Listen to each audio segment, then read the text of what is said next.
James Pennington. If your name is James Pennington, you have won this Immortal Hulk issue number 7, 9.8, signed Alex Ross. If you want to claim this, the information is in the description. And if you happen to like slabs, then you should probably keep watching because we're giving away another slab at the end of this video. Stay tuned.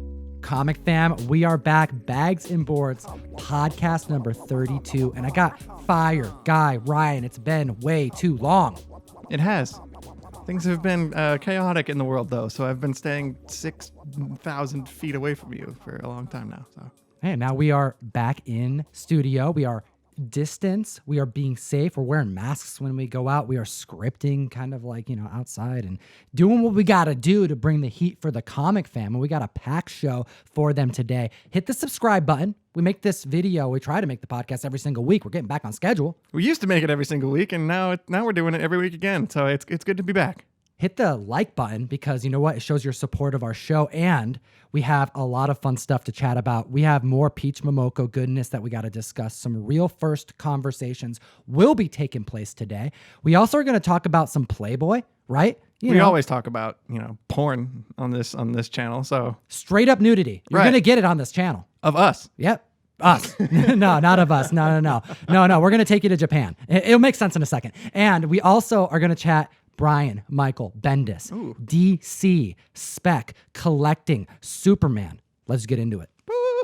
All right, first off, we're talking about Japanese Playboys.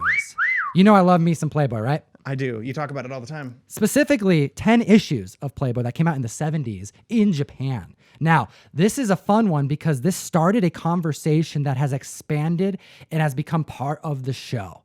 Do you remember? Foreign comics. Foreign comics. I do remember. Do you remember how that went down? I don't remember that well. Well, basically, enlighten me. I'll bring you back. I'll bring you back, and shout out to all the new members who weren't here for when we experienced this the first time. But Bleeding Cool had done a article reporting on Matthew Roybal, who is a foreign comic enthusiast. This guy is filled a wealth of information, and he's part of the Foreign Comic Collector Magazine Facebook group, which is a great group for every member of this community to join if you have any interest in foreign comics. I'm going to put the link in the description below because it's a community filled with people from around the world who all have a passion for this kind of stuff.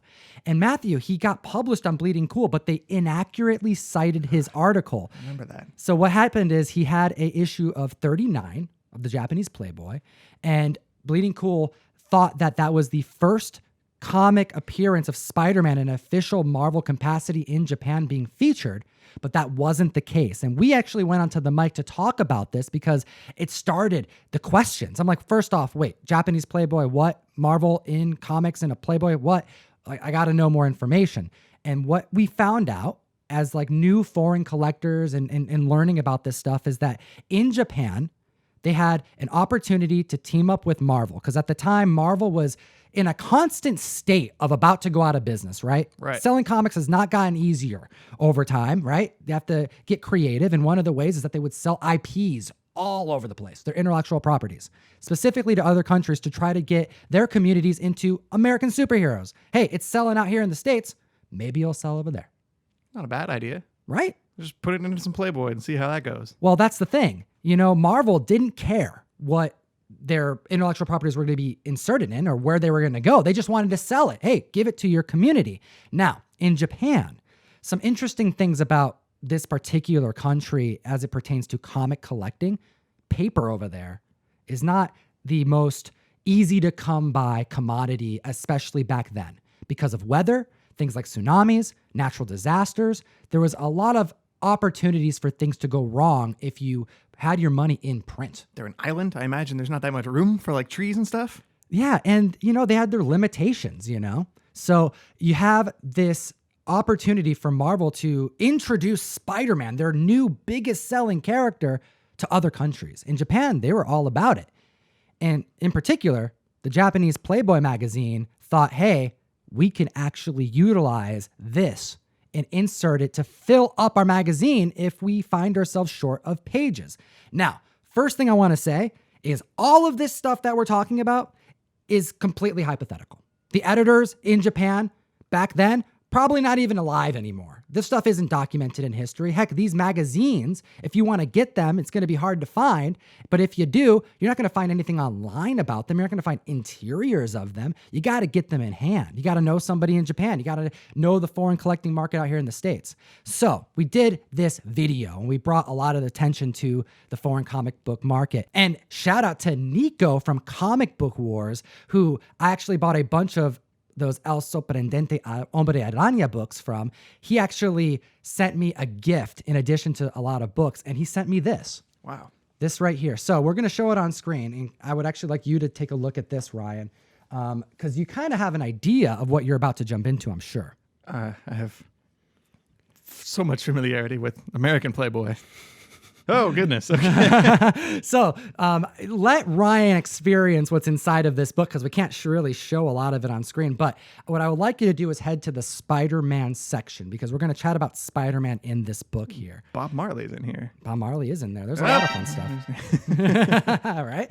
Okay. They had to sell it. They had to get this stuff out there, and this is how they chose to do it. Furniture? Yeah, everything, man. There's furniture advertisements in here? Dude, there's a lot more than that. But let's actually take it back to the 70s when this was originally printed. So what you're going to find in these issues are a short 4 pages in each one of these comics. Now, I was able to validate a few of them to only have 4. Until I see others in hand, I can't say for all 10 there's only 4, but it's very likely that it is. It's backwards, so you're going to want to start the other way. There we go. So this insert is actually of Amazing Spider-Man issue number 48. And it's a classic Vulture story done by both Stan Lee and not the person that is listed on that page. Larry Lieber. Yeah, he didn't do the pencils here. So this is actually our first sign of something screwy going on. So now that I have this in hand, I can actually do some dissecting, some research. Like, what did they do? The first thing that I'm seeing is that they printed all of these in this magazine on newspaper. And what you're going to find in here for the examples that we can show on screen is a bunch of newspaper paper in there. Right. But there's also photographic paper that you would find in like a magazine, correct? Oh, yeah. So how do they feel? They feel a little different, yeah? These feel newspapery. That is exactly what it is. That's what it feels like. And then no, I don't want to lose my spot because it took me forever to find this comic. It's only 4 pages. Not that big. Mostly newspaper, but then the more Playboy sections are magazine papery, like more glossy. Well, you got to have that 4-color printer if you're going to make a glossy, full photo image on the page. Now, back in the 70s, this isn't very common. And in this particular book, you can actually tell that they inserted these pages in between the newspaper. So that tells us some things. It tells us that their main printer did not have color. They likely got these pages printed, the photography, the nudity that would be found in this comic book from a different place, a different printer. So Spider-Man was at the whims of what they had. And what they had clearly was newspaper and not a 4-color printer. It's like a 1-color printer. Can you explain what 4-color printing is? Right. So when you're in kindergarten, you learn that you can mix together blue and yellow and make green, for example. So 4-color printing is the use of just 4 colors: cyan, magenta, yellow, and black. And with all of those, they could just make everything they need. They would have wished to have a 4-color printer, but first off, back then, 4-color printers were expensive, right? And clearly, their main articles that they were writing were not being printed on something that required a 4-color printer. So they did what many other publishing companies in other countries and within the States have done, and that is utilize what colors they had, whether it's only 2 colors or 3, and the main color that would be used to separate the blacks, the grays, and those tones, well, sometimes they would be just one particular cover. And you're going to see that in like manga. You're going to see that in like Arabic comics. You're going to see that in comics that were printed in Greek. And you'll notice with these pictures here that we're putting up on screen, the Spider-Man images, the panels, there is saturation of red all over the place. And that's because they used red as their main source of color for these books, because that's what they had to print. But it gets even more interesting because only 4 pages, right? I'm like, you you can't have the whole comic in 4 pages. Like, what'd they do? Like, let's actually figure out what they did to sell Spider-Man in Japan. Well, the first thing they did is they cut parts of the story out. They straight up removed panels. They had to fit it within 4 pages, and they had to tell a cohesive story that someone could read and get a good understanding of. They also had issues coming out monthly, so if they had to continue the story, they had that opportunity. So in this particular example, in issue number 48, we have a Vulture story that has not just have like panels removed and rearranged. What we're seeing, not just in this magazine, but others, that they would take panels from even other issues to incorporate into these stories to just try to make them a little bit more sense based off the limitations that they had with how many pages they were going to print. If they're cutting so much out, then you're going to end up cutting stuff out that kind of makes the story work. So I guess they're just removing those panels and like saving them in a folder somewhere for later. Well, what's kind of fun with this one in particular is that in issue 48, there is a Gwen Stacy appearance. And there is no sign of Gwen Stacy. Right? She's not in here. Any of the prior issues. So you would think, based off of the panels and the position of these panels, that you would get the Gwen Stacy shots in this particular book. But those panels were actually cut out and added to the next issue in issue 39. They rearranged it just to make it make sense. This issue doesn't even have the final like fight scene sequence. You have the whole buildup of the Vulture and Spider-Man about to go out and kick some ass, and then it stops. And if you would please turn the next page to get to the spread to show the final page. When you say spread, I mean the spread. I want you to see it. like the centerfold. The centerfold. Why don't you take a look at that centerfold? So I'm turning this page. There's no Spider-Man. No, on this next one. page. That one right there. What is adjacent to the Spider-Man on the right? A naked female lady. Yes, we have, I think her name's on there too. Gemini. Here, we're going to edit this photo so we can show it on YouTube. But this right here, this 2-page spread with nudity on one end and a kid's comic on the other, that is what makes these books special, because sometimes in the foreign market, comic books were rewritten, man. They were redrawn. Like sometimes it was too mature. Sometimes the cultural translations needed to be changed. They had to get creative to make it work within their society. But in this case, because this was for adult readers, they didn't have to do that. So what we're seeing here, at least what we hypothesize, is that within these pages, they had to restructure everything just for the sake of being able to make it in print and so it would fit in this magazine. I don't think this would work in America.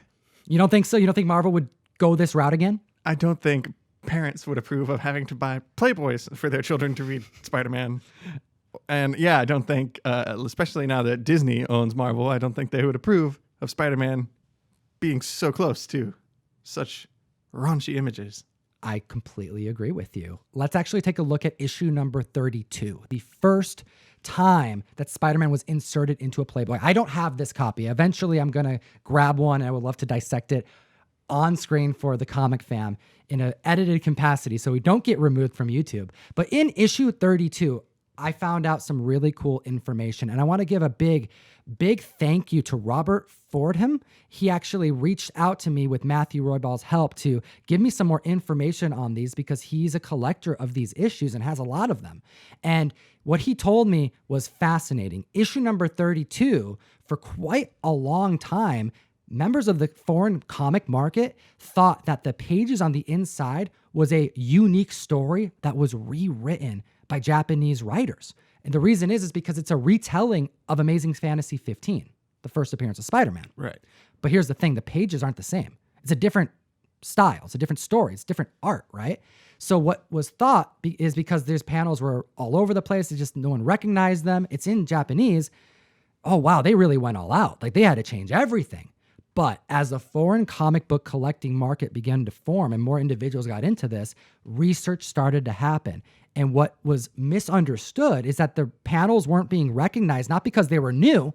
No, it's because they were pulling panels from all over the place. But the heart of the story, this reprint of Amazing Fantasy 15, was actually a black and white magazine that came out in the States, Spectacular Spider-Man, the magazine. And in the backup story, there is a retelling of the Peter Parker origin story told by Stan Lee. So what they did is they found that, inserted it in the Japanese Playboy, and then just mixed stuff in, added some things different, rearranged some stuff, and released it. What a cool experiment that must be, too, to like try and recreate an existing Spider-Man story using only panels from like any other Spider-Man comic ever. Just like cut and paste and like create some kind of Frankenstein monster of a comic story. It's like, hey, we're referencing this particular villain. Let's go and find him from one of the other issues. It tells me that when these publishing companies were presented Marvel IPs in different comics, they must have had a plethora of opportunities and examples to source from. I mean, why else would they just go all over the place? Hey, let's find the Spectacular magazine. Hey, let's get ASM 48, and let's actually tell the rest of the story in the next one. Like, they were just looking for things that they thought they would sell, but they only had 4 pages to do it. I'm getting stressed out just hearing it. Like, I can't imagine what that would be like to make. Imagine what it would be like to hunt for. Like, there's a lot of collectors that are looking for this stuff, and it adds so much to the hunt. And I think that right there is the heart of like the foreign comic market, is that it's like a combination of two things. This is a quote from Matthew Roybal that I had to write down. He said it's a combination of archaeology and sociology, because you're having to uncover things from the past. You're having to dig. You're having to hunt and dig and source and research to find out what comics these even are. And this is just one example of one country that printed one IP from Marvel. There's so many others. We talk about them all the time. But that doesn't end there, because the hunt, it requires more than archaeological experience. It requires the sociology part, the community part. How do you team up and find these? How do you get these? You just go to your LCS and they have a Japanese Playboy from the 70s on the wall? No. You go into garage sales hoping that grandma didn't throw away the Playboy that her husband had from when he was younger that they happened to keep? Because that happens all the time. But no, you're not going to find this there. No, you got to know someone in Japan. You got to know the foreign collectors that are researching this stuff, and you got to be part of these groups. And that's the community aspect of it that, to me, has brought me so deep into this collecting, because we have peeps in this market that know this stuff so well, and it's because they've been at it for a decade plus. Comics, too, usually feels like a really lonely, kind of isolated hobby, too. So it's fun to find ways to throw yourself into various communities, as you say, and meet people and have conversations with new people and make friendships even. So it all kind of fits together. Comic fan, we gotta know, what do you think about this foreign comics section? Am I getting you more interested in the hunt? I gotta know. Let me know, and I'll bring more to the table, because I'll be collecting it. All right, let's jump into some Superman talk / DC talk / Brian Michael Bendis. We have one of the biggest Brian Michael Bendis fans on the show right now. Ooh. Come on, Ryan. You are. I guess that's a fair statement. Who's your favorite writer? Bendis? Oh, hot damn. Welcome to the club. Thanks. This is going to be good. Okay. I guess. Okay, well, this conversation is starting because we're hearing rumors that Brian Michael Bendis is just straight up pulling out of Superman, right? He's just going to end it. He's done. He's tired of people complaining, right? That was a little bit of semi-breaking news in the past couple of weeks, that he's announced that he will be leaving the Superman and Action Comics titles. Yeah, if you take it out of context and you just say, yeah. Read the headlines and don't listen to, research. Based off of what I heard him say, it sounds like he's not ending it anytime soon. And it sounds like it's ending because of his own volition. Like, he wants it to, there's going to be a time where he's going to pass the torch. He's not just like Robert Kirkmaning it and just running out the back door real quick. I don't think so. I hope not, because I'm enjoying those runs. The reason why I'm bringing this up now is because Brian Michael Bendis has been over at DC for nearly 2 years now. And what he's doing over there is being critiqued to all hell. I'm seeing a ton of complaints about his time on Action Comics, a ton of complaints about his time at Superman. And, people saying, why would they come over here and change stories? And I want to discuss that, but in a larger sense, I want to talk about his entry to DC Comics and what this gentleman has done. Yeah, there's a lot to break down there, if you ask me. Ryan, let's start this conversation off with Superman, his time at Action Comics. What's the complaints? Why are people upset? Because we're going to then move to a bigger conversation of what I think is what needs to be focused on, which is his success over at DC and what this gentleman is doing. So to kind of get to where people's opinions are coming in, to get where people are upset with the current run of Superman, you have to look at what was right before Brian Michael Bendis took over which was the Peter J. Tomasi run, where he had kind of built a family unit with Clark Kent, Lois Lane, and their son, John Kent, Jonathan. He's been hanging out with like Damian Wayne. You know, they're both like 10, 11 years old. Yeah, you remember like those Super Sons and all that? You know, it was a good time for Superman readers from, you know, I'm not a huge Superman guy, but what I do know is that I haven't wanted to read Superman for quite some time. Action Comics, New 52, really in general, kind of ruined it for me. So seeing that he's become a family man, I think like many other Superman fans, they saw something new. They saw something that intrigued them. It wasn't just about him possibly losing his identity. It wasn't just about his like, you know, relationship stuff. No, he's got a family unit now. Right. And then when Bendis came on, he had Jonathan Kent leave planet Earth with his grandfather, Jor-El, like Superman's father. They both just left the galaxy and went on like a bunch of space adventures. And a few issues later, Jonathan Kent comes back, but he is 17 years old. Okay, so all of a sudden, we have what was a story people were really pumped about that, I mean, and when I say really, it's like the bar's pretty low in my opinion. Like right. Superman is, hey, you're getting people into Superman and they really like it. That's cool. But I'm not talking like this was blowing the waters out, you know, like this wasn't breaking records or something. Sure. I consider myself a fan of Superman, but I don't think he's as popular as like Batman, obviously. There's different tiers there. But people were upset that they thought that Brian Michael Bendis came in and just ruined this whole family dynamic that people were liking with Lois and Clark and 11-year-old Jonathan Kent. Dude, they completely changed it. I mean, he went into the title and saw what was built and then did something completely different. We kind of have a different type of Lois Lane here. We have a slightly different Clark Kent, you know, even. And we have, as you mentioned, his son that we were watching grow up, essentially skip his adolescence so that he can be brought back as an older teenager. That's actually a big part of the story is you get in Superman's head and he's extremely frustrated that he has missed his own son growing up. He missed out on his kid's childhood, so he has a lot of rage bottled up against his own father. And I think that that's a cool thing. I think that adds a lot of conflict, you know, generational family conflict to the story. And I liked having that sort of conflict in there. And I think also, if you think about it in the long term, when Brian Michael Bendis came over to DC, he had this plan to reconstitute the Legion of superheroes, and he wanted Superboy, Jonathan Kent, to play a big part in that. And I think that is a part of the reason why he was aged up. Ooh, okay. Well, now we're getting into his ambitions beyond the title, and that's actually where we want to begin this conversation, right. Really, because he started out in the comic game a while ago, okay? Actually, I want to show this book up here. It's Quivers #1. This is a independent book. It's a $5 book, and it's the first time Brian Michael Bendis ever wrote something for comics. And I don't know if you knew this, but he used to draw too, and he drew the interiors and the cover of this book. Yeah, a lot of his early like crime comics and stuff, for example, he was drawing.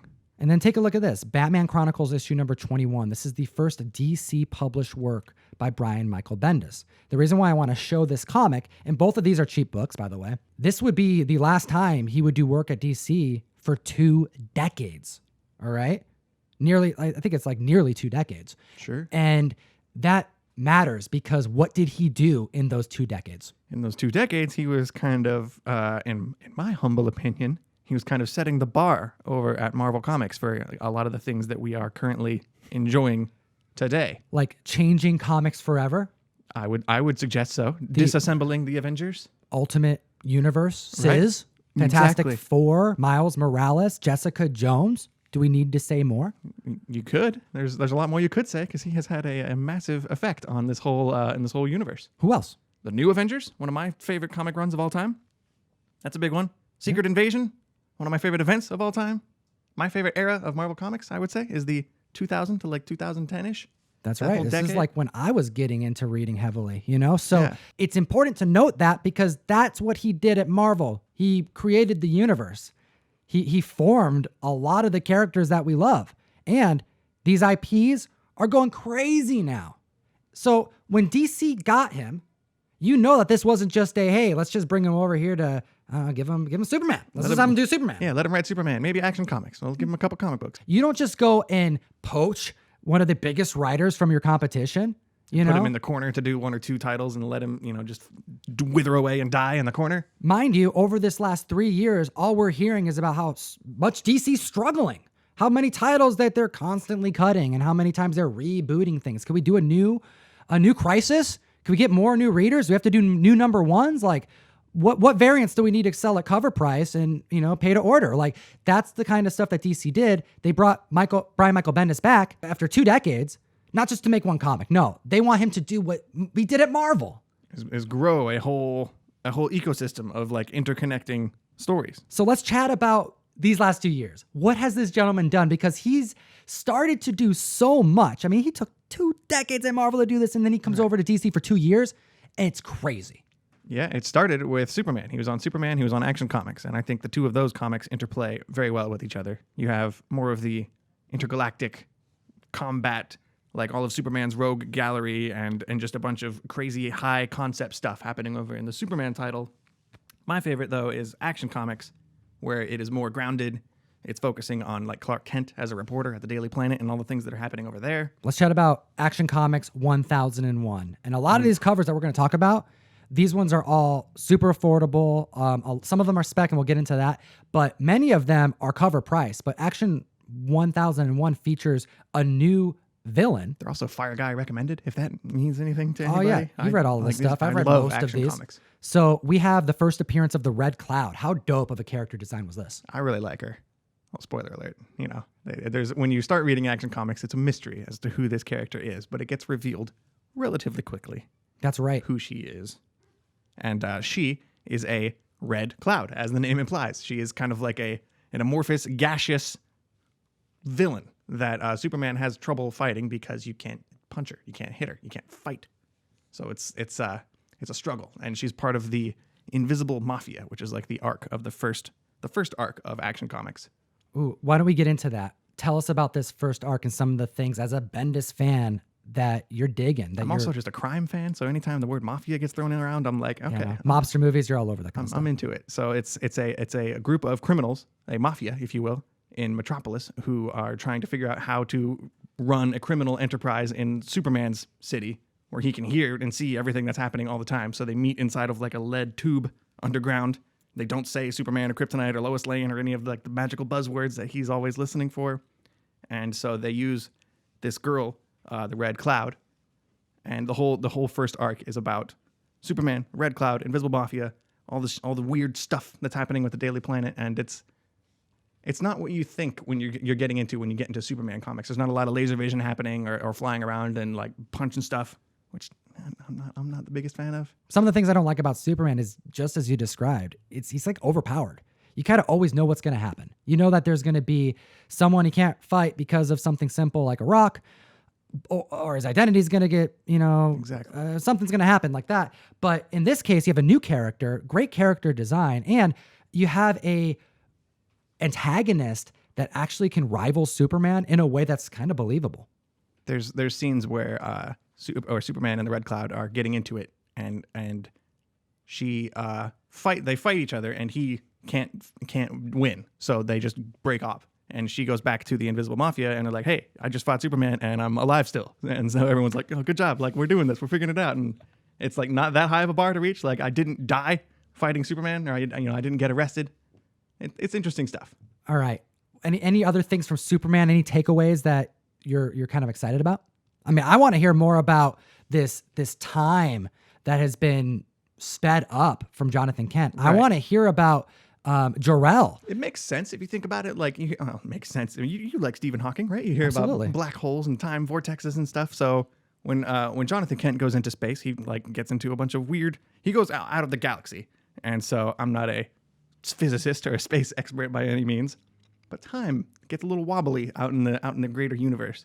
So for Jonathan Kent, like 6 years or so have passed, while on planet Earth it's only been like 3 weeks. Right. So they are just barely kind of even missing their kid. He's only been gone for a little while, but got some interstellar kind of stuff going on here. Trippy. He comes back and he's old. He's almost a full-grown adult. So it's stressful as a fan and as a character in the story. You're confused, and you're a little off guard. Another thing that people were complaining about is this whole identity reveal. Yeah, Superman reveals his identity to the world in issue 18 of Superman. But he's done this so many times. It's happened a lot, like a lot, more than I was aware of. But people are upset about it. It gets into something that I don't know. Comic fans, sometimes, I love you guys. Sometimes I get a little irritated because I think as a comic reader, if there's something going on in the current run that you don't like, then, eventually somebody else is going to take over the title, eventually. And things will go, usually, back to normal. Like, I can't imagine the world will know Clark Kent is Superman forever. That's literally one of the main tropes in Superman's legacy as canon, is that whatever the situation may be, it looks like it's going to be an end all. Oh my goodness, there's no way that he's going to come out of this one. There's some neat way that they figure it out. Whether they, he fools people, he hypnotizes them, I remember in Civil War when Spider-Man reveals his identity to the world and he's like, hey, I'm Peter Parker, I'm Spider-Man. And then, less than, I don't know. So it was a few years later. It was pretty damn quick. Yeah, you had one more day and the whole stuff with Mephisto, and it wasn't executed as well as it could have been, but everyone kind of got their minds, reset, and nobody knew who Peter Parker was anymore. And it wasn't as clean as it possibly could have been, but things reset back to normal. And that's one of the, the foundational things of comics. There's a status quo. Status quo, but you know what? If you got to retcon, if you got to change something, you also can utilize the fact that you're writing a comic book to make it happen. You just make it happen so that you get a clean slate and you can do what you want. That's part of the fun, seeing what a new writer does when they take over the title. When I enter a new title and there's a new writer, one of the first things I do is I kind of put a pause from the rest of the stuff that I read, and I kind of separate that. And I think, yeah, okay, that's one writer, that's one team that did this work. Now, granted, there's going to be some things to connect. There's some, canon, there's some consistencies that we want to see, but by the end of it all, I'm looking at this next run as its own thing. This is Brian Michael Bendis, and I'm willing to kind of let go a lot, as I do with a lot of comic books, to just listen to the story. It actually reminds me of back when Mr. Bendis was at Marvel and he was writing Daredevil. His whole run on Daredevil ended up with Matt Murdock in jail, and then he passed it off, I believe, to Ed Brubaker was next, and he's like, here you go. You got Daredevil in prison, have fun. And then you have to watch Ed Brubaker kind of figure out what to do with the status quo that he was given. And that's kind of the fun of comics, is seeing how each new writer adapts to things that were done before them. Sometimes you goldball it, right? Sometimes you got Jonathan Hickman and he's sourcing stuff and he's just making everybody happy because you know what? The run is so good. And yeah, it could seem absurd. Maybe the balls are eggs, right? Okay, didn't sometimes Bendis it's cool. make gold balls? Oh, didn't right? he? I think he did, actually. So I'm just patience, It's okay. I'm not too worried, man, because you know what? Bendis is doing a lot more than just Superman over there, and I want to get into that, because let's talk about Naomi now. Because when we're talking about characters on the scene, heck, he was on a late night show talking about Naomi. That's all right, true. He was posting and being so gracious and filled with so much gratitude to the community for bringing Naomi to the masses, because the community loved it. The comic market was enthused by this new character coming on the scene. Issue number 1 hitting upwards of $400 to $500 at 9.8 within months. I don't want to say I called it, because I'm a Bendis fan, so I was going to get Naomi regardless. I was looking at it this is a comic about a teenage girl, and she's figuring out something about being adopted or whatever. I was confused, but I'm like, I'll try it. I'll get on it. This is a superhero comic, but it's not. There's only a couple pages spread, and it's you're reading this and you're finding out that this is more of a mystery and an origin story than anything else. And Naomi came on the scene so hot. Yeah. But over a year, kind of waiting as her origin story was told, the market adjusted, numbers moved really quick, but now we're actually seeing kind of a resurgence a little bit, because we can stand back now after 2 years and see what this gentleman is doing. He's creating a whole new world. He's creating new characters. And if we're going to look at these characters for potential speculation long-term, is there reason to buy variants? Is there reason to be speccing on third prints? Things like that. Those type of questions that we all think about. Well, we got to go to the successes. So let's look at Naomi. Naomi number 1. We saw a $60 sale for a near mint copy on the 15th of June. That's recent. Very recent. Would you even expect that at this point? There was a $20 book at one point this last year. Yeah, Naomi, it started January of 2019, so it's been quite a while. Absolutely. And that was just a 6-issue miniseries, and then she was kind of off the radar for a while, but she did pop up in Action Comics for a little bit after that. Like issue 1014 of Action Comics, she showed up, and Superman kind of helped her figure out, get her, powers figured out, and kind of teach her some stuff. And Absolutely. then she eventually joined up with Young Justice, which is another series that Mr. Bendis is writing over at DC. So I'm looking at a couple of possible comic books to, be watching. I'm watching a handful of things, and Naomi is one of them. All right. Like I mentioned, number one, let's take a look at the book you just mentioned, Action Comics 1014. This is the first crossover of Naomi into this title. And that's a big deal, especially since it's a $4 book right now. All right. Let's take a look at some of the other Naomi comic books that are on this list that are spec worthy. So in the first issue of Naomi, you had the second print, which has like a red color scheme to it. It was going for $40 and a 9.8. $40 for a 9.8 is respectable. I mean, that would put this value of the second print around the $10 to $15 mark, and it's definitely not the one that a lot of people are grading. Yeah, I don't think people are looking at that one. They had the B cover of Naomi #1 with her in front of a locker at school with a bunch of Superman paraphernalia. That's right. That was a $25 issue. And who did that cover? It was Emmanuel Lupacchino. Great book. And we're also seeing the third prints now. This is not being spec'd on in the market from what I can see. This is lower print than the others. However, it is black and white, and they're going for like $5 now. It'd be kind of cool. I think that's cool, man. I'm the kind of person who, if I like Naomi, I have to find all of those variants, all of those different printings of the first one. I don't think I have that black and white one, but I have all the other ones. Well, dude, back when Naomi was hitting, we were seeing issue 2, issue 3, issue 4 popping. And I'm talking like out the gate going for double cover price. Issue number 2, we're still seeing high sales of $15 to $20. But here's the thing. As the rest of the issues progress, I mean, there was only this 6-issue miniseries. None of the rest of the issues are really selling for more than cover, but we have so many other appearances of Naomi that are noteworthy that I guess we got to bring it up on the mic because I'm watching it. So yeah, in number 2, we had the partial origin, but in issue number 5, we see the first time Naomi is featured in costume. This is a $1 to $5 book. I remember at the time too, when there was her costume and it had this logo on it. And at the time, it was like an unknown, mysterious logo, but it looked a lot like the White Lantern symbol. And there was a lot of spec at the time that maybe there was going to be some White Lantern stuff. And I remember Brightest Day just started to creep up on your list there for a while. And it was the first time that I was kind of in the middle of like the spec game. How'd you feel with that, man? Because like of all the characters to bring in to make her a possible Lantern, you must have gotten excited. I was very excited. I was I went back and started reading all my old Jeff Johns Green Lantern stuff. Just that's me too. I love your favorite, that. man. Oh yeah. Well, then issue number 6, we see a villain that is only really there for the first and possibly the last time, maybe a transitional type of character. But this Zumbado. Yeah, they're teasing a Naomi season 2, like this first 6-issue miniseries. There's been some hints dropped that they're coming back to Naomi, and I think this Zumbado fellow is going to make more appearances further down the line in Naomi's standalone comic book. An antagonist that's being introduced to this run, and a run that is being watched by so many, seeing the first villain kind of just pop up into number 6 and no one really care about.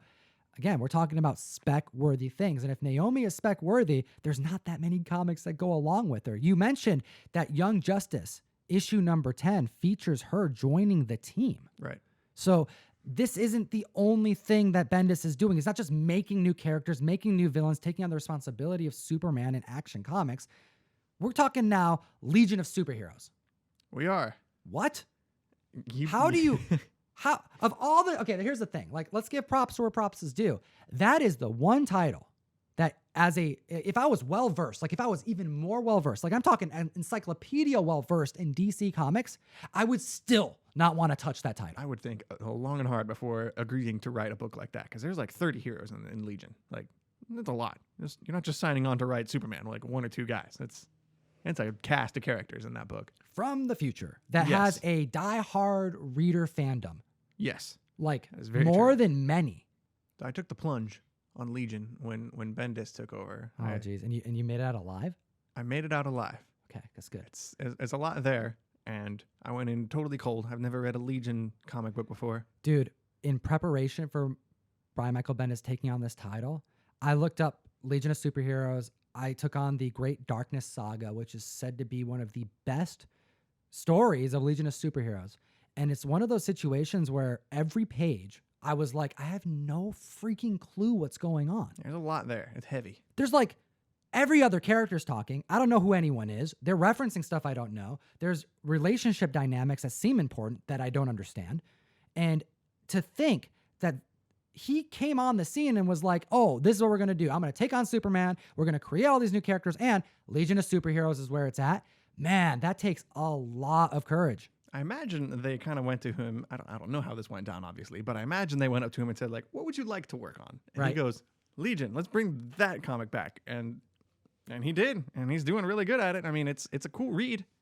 I just need a lot more tutorial level stuff. I need like a Legion 101, like a primer. Well, there was a character throughout this process that has come out and that has kind of caused a stir, getting people excited about another Lantern. Dude, he's getting people into Lantern stuff, dude. I'm Brian Michael Bendis and Lantern stuff. Like, ooh, that's good to me, man. I'm a happy camper over Okay, here. so now we're talking about the Gold Lantern.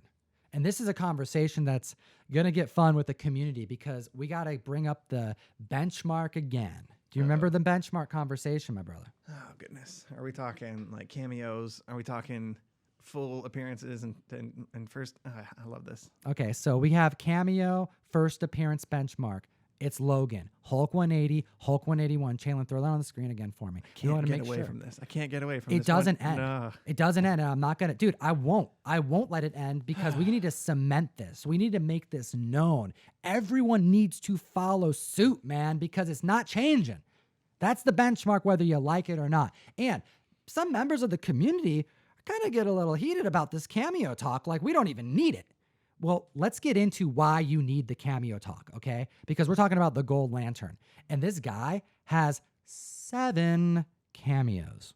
So he's had 7 cameos, and right now, in like issue 6, is when you're getting like some full appearance action from the Gold Lantern. So this would be equivalent to the 181 appearance, right? We have Legion of Superheroes, issue number 6, cover A, and you have a page spread that introduces him as the Gold Lantern. You see both of the power rings. Like, this is a debut in full of this character.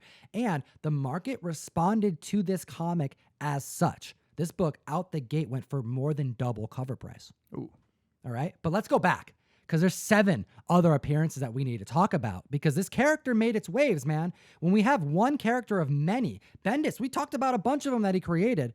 But when you have one that makes its impact on the market in the way it has, we need to look at everything. And I want to bring it back to Superman issue number 14. And I'll remind you that Superman issue 14 was a recalled comic from last year. Rumors that this book had color mistakes on the inside, possibly just the wrong trade dress. Who knows? But because it was recalled and because we see a cameo appearance, the first cameo appearance of the Gold Lantern, ooh, it's like both power rings. Perfect storm, man. Let's do it, man. So in issue 14, you had the Legion as a group coming to the present day from the year 3000 something and recruiting Jonathan Kent to join the Legion. And they show up as a group, and if you look closely, Gold Lantern's kind of just chilling in the back of the big spread of 30 teenagers. He's there. It's hard to see, but he's there. And throughout a lot of these upcoming cameo appearances, that's kind of how you'll see him. Yes. Kind of hovering in the back of a lot of group shots of the Legion. But we're not just talking about one little picture here and there, because that is here. We're going to get into that. But we're talking cover appearances. We're talking word bubbles in one of these comics. So let's keep it going. Supergirl, issue number 33, the second appearance in cameo. Can you spot him, comic fan? It's like, where's Waldo? Where's the Gold Lantern? It kind of is. All right. Now let's take a look at Superman 15, a third appearance in cameo. He's there. It's a lot of these group shots, though. The introduction of this new team across multiple titles. And if you're somebody like me who doesn't know who any of these people are in the first place, it's kind of hard to pinpoint the one guy in the back of this giant group of people and go, oh, that guy's new. Yeah, we're giving our They're editor all new to me. Let's give our editors some challenges and make them hunt for these, these Where's Waldo level situations with a circle to help the comic fam out. Because now we're actually going to get into some variants and some kind of random issues here. We have Legion of Superheroes Millennium, cover B. All right, issue number 1, cover B. Gold Lantern is not in this book. He's not in the interior. He's not even on cover A, but he's on cover B. This marks his first appearance on a cover. So the Legion of Superheroes Millennium was like a little 2-issue prologue before the Legion comic book run started, and it doesn't really deal with the group itself. It's kind of it's a prologue. So he's not on the inside. He's not on the A cover because he's not on the inside, but he's on the variant. The B cover, it has a group shot of everybody, and again, he's just in there, part of the group. Next on the list is Legion of Superheroes issue number 1, the local comic shop day edition. If you look on the inside of issue number 1, you do indeed have a cameo with a speech bubble. He talks. He speaks, man. Speaks. All right, so now we're in like that Hulk 180 territory, but it's not a full appearance yet, comic fam. That's not until a little bit later because we have Legion of Superheroes 3 to talk about, his 6th cameo appearance, because the one on the cover doesn't count because it's not on the inside. But if we're counting covers too, 7th. So he's in 6 interiors, but if you're including the covers, then you can make it a 7. There's 7. That's 7 cameos. 7 gold lanterns. That's right. If he's on the cover, to me, that's going to be interesting enough to look at as an appearance of this character. He's making an appearance on the cover. 7 cameos. 7 cameos. And then we end right where we started this list, which is Legion of Superheroes number 6 with the full reveal. 8 different times that the Gold Lantern has been featured in such a short amount of time. And a great example of why these terms matter. I'm just glad some lanterns are getting some love. That's Yeah. all. That's all I need. I'm Dude, happy. Tell me, as a Brian Michael Bendis fan, I want to know, what are your thoughts going forward? What are you keeping an eye out for? What are you reading? What do you think has legs in this community? And he's doing some independent work at DC too. Yeah, he's got some creator-owned stuff. When he came over to DC, he had 4 Jinx World comics is like a separate like subprint that he's got there with like books like Scarlet and Cover, Pearl. Yeah, you really like those ones. Yes, I'm a big fan of like all of those, honestly. And I think Scarlet was one of my favorite comics of the year in 2018 when that came out. And they're talking about, I think Pearl was optioned. They're talking about making new cover issues with Bendis and my favorite artist David Mack. Ooh. So I got my eye on all that stuff. I think it's important for these creators when they take on this kind of work to also have the opportunity beyond the main publishing company to do some like independent work, right? Kind of own their IP and have some potential for bigger things. It feels like that's where they go to kind of spread their wings and do more creative, more of their own stuff where they don't have to like color in between the lines so much. Comic fam, what do you think about Brian Michael Bendis over at DC? What do you think about this universe that he's expanding? We're watching it. We're excited about it. We're pumped to see new characters, new villains, and I want to hear your thoughts in the comment section below. I would like to know, actually, as a Bendis person myself, if he is leaving Superman in the near future, is what he said. We don't know exactly when. Could be months, you know. Right? Yeah, it sounds like on his own terms. But what do you want to see him do after that? Like I wouldn't mind seeing Bendis take over Green Lantern personally. Oh, who would have thought Green Lantern? Exactly. You know, maybe bring the Gold Lantern in there for a few more cover appearances, and I don't know. I'd be interested to see what people think would be a cool follow-up character for Bendis to tackle after he's done with Superman, which is kind of like the character at DC. Let us know in the comment section below. It'll enter you in a giveaway that we're going to announce at the end of the video, so stay tuned. We're also going to be continuing this conversation as we always do every week on our audio-only platforms. The camera's shut off, but the mics, they keep going. And we're talking about some fun stuff. We're talking about Eric Larson. We're talking about the pandemic. We haven't really discussed much about that yet, but I want to hear what you've been experiencing. I'm going to chat with you, and Eric Larson's going to join that conversation too. Not on the mic, but he has some things to say about this pandemic situation, and I am pretty excited to share that on the mic. All right, let's move on to your comments, comic fam. We have a bunch of them. Ryan, you haven't been on the show in a minute. It's been a while. Dude, we got some really good ones, so let's jump into what the community has to say. I haven't been on the channel, but I have been lurking in the comments quite a bit, so that's always fun. I'm a big fan of hanging out in the comments on the videos, and I think you guys should too. I think a lot of you are, which is nice. It's nice to chat with you guys in there. All right, the first comment from the Comic Fam is from /Almighty, who says, the fact that he recreates drawings from his childhood is amazing. I just pick what he imagined it must have looked like at 14 and then what he actually drew. Then going back years in the future with the technology and ability to bring it to life. I want that original Alex Ross work, those drawings that he still has in his office. Oh, yeah. This is from our highlight of the Marvelocity Alex Ross biography. It's just a bunch of really cool Marvel work that Alex Ross sent the show and gave to us. Everybody except Jeff. That's right. Actually, it's funny because he actually sent Jeff a copy after seeing the video and seeing his reaction to how much he wanted the damn book. It's a nice book. I was kind of guilty that I got one and Jeff didn't, but I took it. I didn't give it to Jeff. Oh, man. Well, Jeff's got his, and I can't agree with you more, man. Like, /Almighty is talking about something that if you follow Alex Ross, you would see pictures of when he was a kid. He likes to repost this because, I mean, heck, look at this Hulk. Look at this Spider-Man. Look at this Superman. All of these things are not just like a fun little fact, a little information for you to take. It's good motivation. It's like, that's keep bingo. up with your skills, and this is what you can kind of see. You can see how they develop over time. Yeah, it's like his way of inspiring the community. Stick with it. Practice. You will get better. Right. All right. Next person on this list, we have who? JLG Spaz 13 says, just being real, but at first I couldn't stand Ryan. I'm having to read this one for real. Thanks, Tom. And now I love you, man.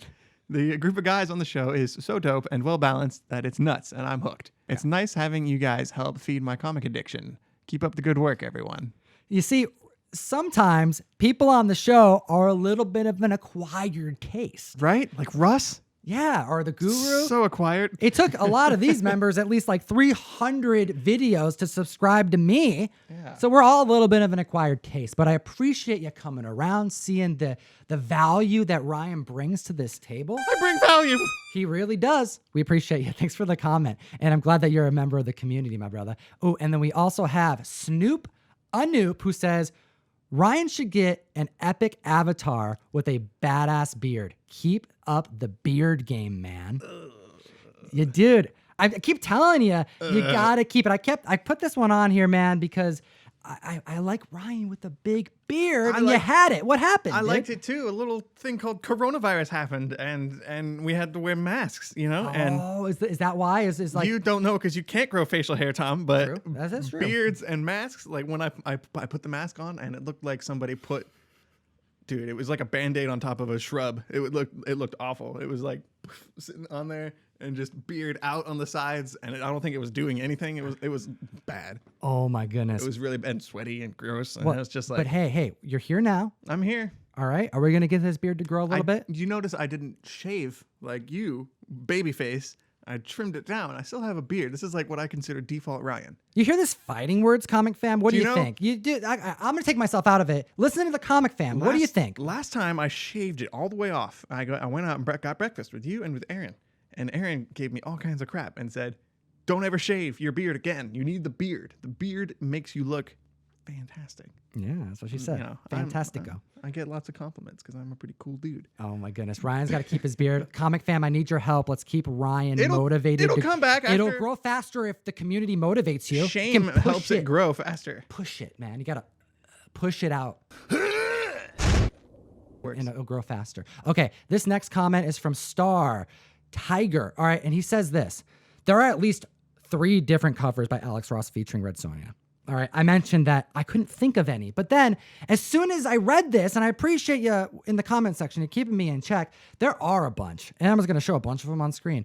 Alex Ross does a fantastic Red Sonja, my man. Yes, he does. Look at all these images that are in front of us right now. Dude, I'm looking at this issue number 30, and I'm adding it to my pull. Dude, I got to go and get this book. I've never read Red Sonja. Oh, dude, we got to change that. Dude, Red Sonja is dope. All right, moving on to Dr. Don. He says, in response to us packing up and you helping me pack up the comic books to be shipped to the certified guarantee company in Florida. Forever ago. Well, those books came back, man. So start sweating because I have grades to tell you about. This is what Dr. Don says. Very cool. I have been waiting for a streamlined process for this. Now, simple form completion. Then it's perfect. Boom.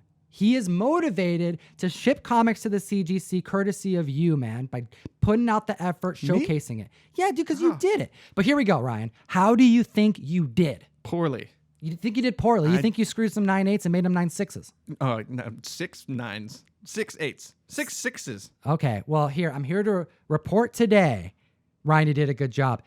Every single one of those books came back 9.8. Oh. Yeah, and they're actually right over here.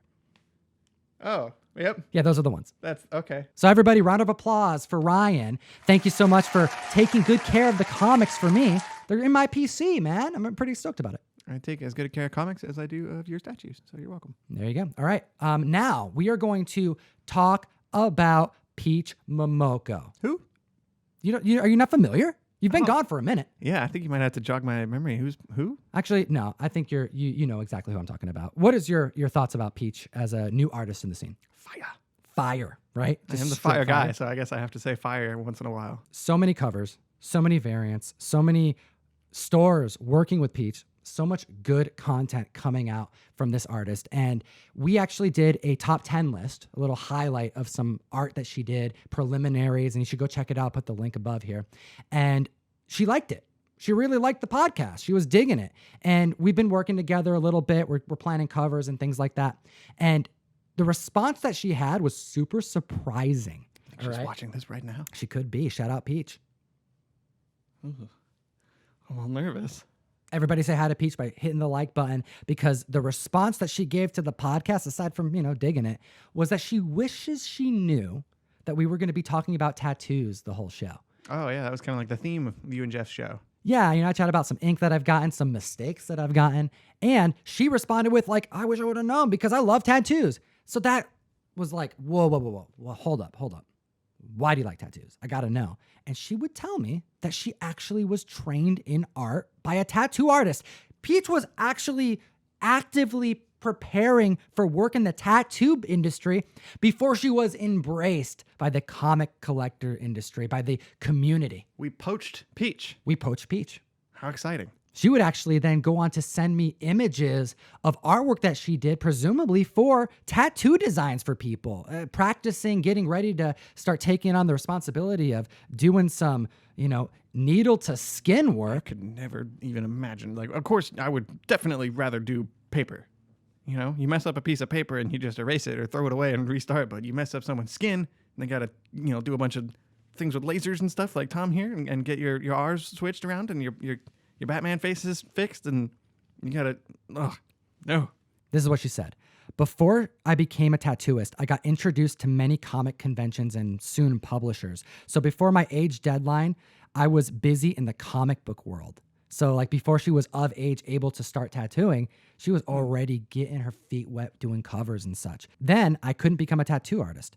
So now, since I only am trained in pencil doing tattoo designs and not a needle, whatever I have a chance, I tattoo my drawings with a pencil. Haha. See, that's what I'm talking about. That's much safer. Pencils over needles. Just saying needles makes me all shivery. Now she does tattoos with pencils. I love it. All right, now I want to get into something that a lot of people don't know, and that this isn't just a variant cover artist, okay? She actually was featured in print prior to doing covers for comic books, and this actually started back in 2017 with Heavy Metal magazine, specifically the one that I'm sitting right in front of, issue number 288. A lot of you are actually going to be familiar with the Frazetta homage on cover A, but there's actually a couple other variants, and I actually picked the cover C as my favorite. And in this book, we have a story by Peach Momoko, making it her first published comic work on the inside. And I had you read it, Ryan. And because I couldn't find it on the internet, we're going to go through that today with the Comic Book Fam. Oh, we're blazing a trail here. We absolutely are. So this is actually titled Shaman Himiko. Okay, it's this one. That's right. Why don't we tell the community a little bit about this comic book? It's a short one. It is 2 pages. Front and back, like one page, front and back. Yeah, real quick. And it's about this, it's like a fortune teller kind of lady, but she's a little more sinister than that, because this guy comes in and he's basically complaining and whining oh man, poor me, my life sucks because of this, and this. And the shaman she's like, oh, that sucks. You're whining and complaining and you think you're a victim. Well, I'm going to make you a victim. Yeah, she sees something in him that she doesn't like. And she would then proceed to devour him. Yeah, it's on kind the of last page. It's kind of graphic and a little scary. When I read this, I was surprised to see how dark this was. And then I was reminded in our conversations about the other covers that we discussed last week that she said her signature horror vibe is what she would lean on. She would say that some of her favorite work is incorporating horror into the art. But all we're seeing is like Marvel covers. We're seeing pinup covers. We're seeing, Silver Surfer, black covers. Like I know these images, right? We're seeing the color work. We're seeing the beauty in the watercolors. But then reading this comic book, oh my gosh. It's dark. It's dark. She is a horror artist. And you see that in these pages. It actually reminded me a lot of Uzumaki, Junji Ito, like manga stuff, like horror mangas. Like there's some freaky body horror stuff going on in these 2 pages. All right, now the next story we're going to talk about is in Heavy Metal Magazine, issue number 290. There are multiple variants to this issue, so I picked my favorite one. And on the inside, we have the second comic book that Peach has produced, the second published comic work, rather. And it's only a short 4 pages, front and back 2 pages. Like this girl is standing on the outside of a railing. It looks like she's about to jump. She's about to commit suicide. She's thinking, the surrounding sky is actually memories of what appears to be just difficult times in this young lady's life. Looks like people just laughing at her and bullying her. Getting all sad in the shower and nothing fun. So she jumps and, right? Yeah. It is graphic. This is an all ages show, is it not? I don't know if we can show this one. Hey, we showed Playboy earlier. We did. So, yeah, sort of. What are you looking at? I'm looking at a gruesome image of a person who has hit the ground really hard and is now a mess, a bloody mess of a shell of a person. Eyeballs protruding out of the scalp. And brains and guts and blood everywhere. It's not a happy image. It's beautiful in a weird, creepy way, but it's not a happy image. She's a horror artist, man. It is so dark. But what do we see next? These like little bunny and puppy angel spirit things kind of like fly down to her and reconstitute her as like a winged angel. Yeah, she wants to transform. She wants to fly away from her problems. She wants to get away from it, right? So she commits the final act and kills herself. That makes sense. To be reborn. Yeah.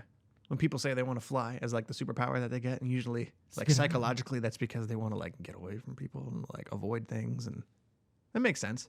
So she gets these wings and flies off into the sky. Seemingly happy ending, right? Right. And then a couple panels later, this like kitty cat jumps up and you see a bunch of feathers and you turn the page and the cat just has her little angel corpse in his mouth and is just staring at the camera like, yo, I got a snack now. And this girl's dead again. The cat consumes her. Let's hear what Peach has to say about this work of art. She says, Toko was inspired by some Japanese 70s and 80s folk music about a girl wanting to become a bird. So for me, wanting to be a bird, equals wanting to fly away from society. See? Girls being bullied, wanting to get away from her problems. And being a bird doesn't always mean you can fly away from reality. That birds also have its own enemies and problems in life. Makes sense. Right? Animals fight birds and eat birds all the time. Like hunters, How deep is that, man? That's cool. It's cool that she was able to convey all that silently in just a few pages, just a few panels. There's a lot of big panels in there too, so there's not much to work with.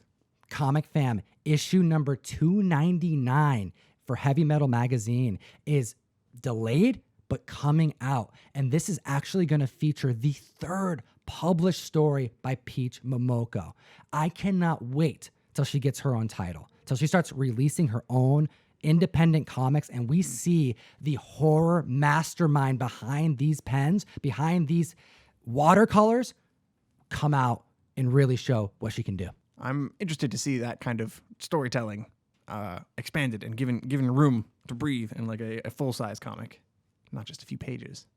Absolutely. Thanks, Peach. You're awesome. We're big fans out here. Comic fam, we only have another month for you to join the mystery mail call. However, we did sell out last month. So it's better for you to get your box reserved now before you miss out on your chance of getting the John, Tyler, Christopher propaganda variant, the ComicTom101 exclusive, only available in the mystery mail call. We do have a giveaway today. If you liked the Alex Ross Immortal Hulk issue number 7, well, courtesy of the Comic Fam, we have some karma that was sent into the show. We have Immortal Hulk issue number 2, the 5th print Virgin variant, graded at 9.8, going out to one lucky member of the community. Comment down below. Let us know what you think about this video. What are you reading right now? What was the last comic book you picked up? Say something. Hit the like button, and I'll enter you to win this gift. And as always, Don't forget to geek responsibly. every week. Enough said.